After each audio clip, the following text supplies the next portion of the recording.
Kevin Smith is the one who provides the latest Bond theme writings on the wall for the movie Spectre that will be in a theater near you this Friday, the 24th film in the James Bond series. And the man who plays the henchman in this movie, Mr. Hinks, from the world of wrestling, now in the world of movies, to say the least, with one hit after another that this man has been in. Dave Bautista, good to see you, good to see you here man. on Thanks the Rich again. Eisen Show. Let me tell you something. Radio audience, we just saw a clip from the film, and you know this scene is spectacular. You are beating the ever-loving tar out of Daniel Craig in this scene, and busting up a train car at the same time.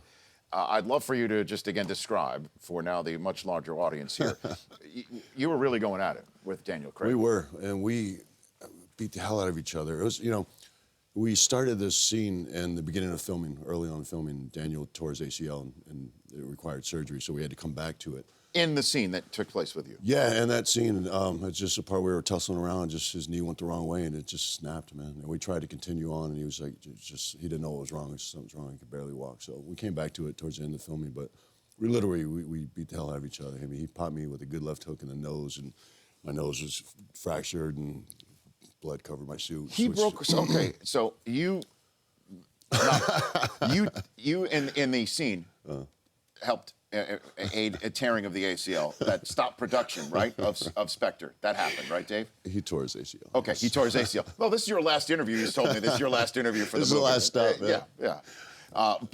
And he broke your nose in the same scene? It was fractured. It wasn't complete, but this is my second nose. I've already had my nose rebuilt from I caught an elbow in wrestling, and just so. Right. But anyway, it was definitely fractured. I mean, it hurt for months, and it wouldn't stop bleeding. Oh my Lord! Yeah. So, but was any of this choreographed at all, or? Well, none of the injuries.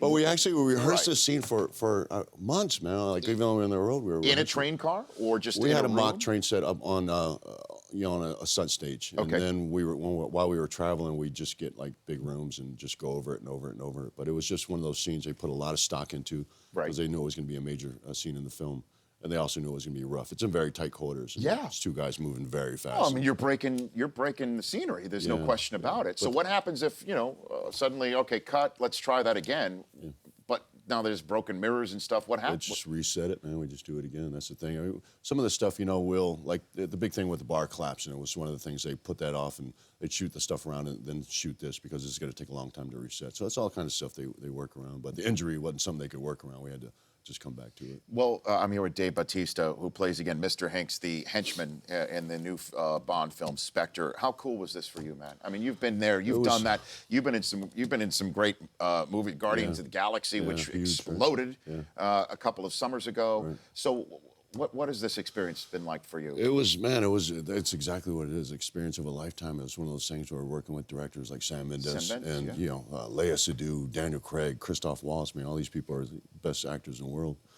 So it was just a lifetime experience. But what's really cool about it is, this film, it's really a throwback film, man. It's really, a throwback and homage to Bond's past, but with new modern twists. It's got all, the high-tech stuff in it. So there's issues that today's people can relate to. So that's kind of the cool thing about being a part of this particular film. Well, it seems like you in this film are a throwback. I mean, because let's not be, you don't have the hat, but I mean, Odd Job, this is essentially Odd Job, a well-dressed,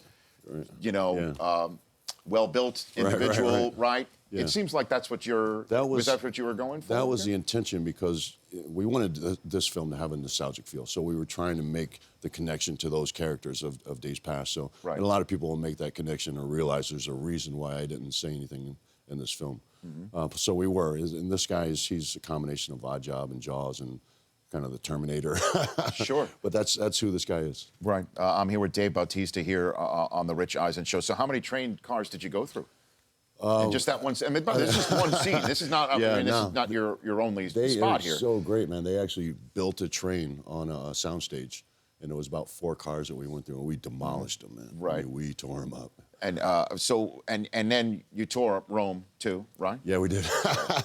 That actually happened. It did happen. I don't want to see. I'm sort of going back and forth here about. I don't want to give away too much, because it is exhilarating. There's no, We had Jim Nance on in hour number 2. Right. I mean, the face and voice of CBS is there's no other way to put it, geeking out about James Bond. Pretty great. Right. Man. But there's a car chase in Rome in which you were, how much was the car that you're driving around? It was in excess of $1 million. It's a prototype, so they can't really put a price on it. It's not available to the public, may never be available to the public. It's a prototype Jack CX-75, and it's a hybrid car. But it's just right now it's kind of priceless because there's only one. So is there a tag that's on it right now? Like no, it's not for sale. It won't be for sale. Yeah. And you're driving this around. Yeah, but I have to say, and I've been very honest, all the stunt driving was done by a professional. Great. I got in the car. That's good. I got in the car and drove like 30 miles per hour, so they could get a shot of me driving, looking cool. But yeah, all the stunt driving, and I was just driving straight. But they did all the drift and stuff. That was a professional. Oh my gosh, it's so beautifully shot. It's is, so well done. It is. And Christoph Waltz. Yeah. I mean, he's spectacular. What a great choice for a Bond villain. He's incredible, man. You know what? You really realize how good he is when you see him in this film, but also when you see him actually doing his thing, like watch him film. He's pretty mesmerizing. What was that like? It was absolutely hypnotic. I mean, this dude is just watching. You just can't wait for him to speak. He really hypnotizes you with just dialogue, man. Simple demeanors. He doesn't, he's not like an overstated guy. But he's just that good. There's something so hypnotic about Christoph Waltz, man. It's amazing. Dave Bautista, at Dave Bautista on both Instagram and Twitter here on The Rich Eisen Show. And you have traveled the world, not to shoot it, but to promote it, right? And to premiere it. Where have you been? Where have you been? And this is over a week's time.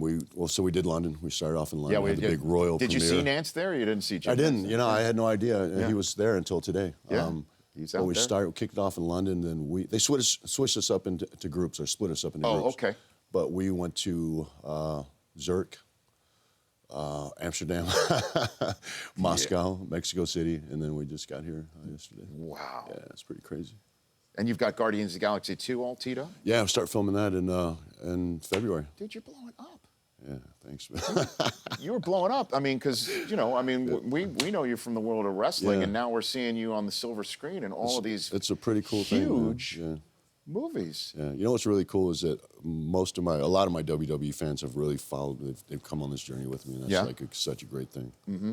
And there's a couple of them right over there that want to ask you questions. Chris, Command Center, you've got the floor. Did you look at kind of Hulk Hogan's transformation from the ring to film, or The Rock, and kind of talk with them about going from being a superstar wrestler to the transitioning to the Hollywood scene? I had a couple conversations with wrestlers, not Hulk.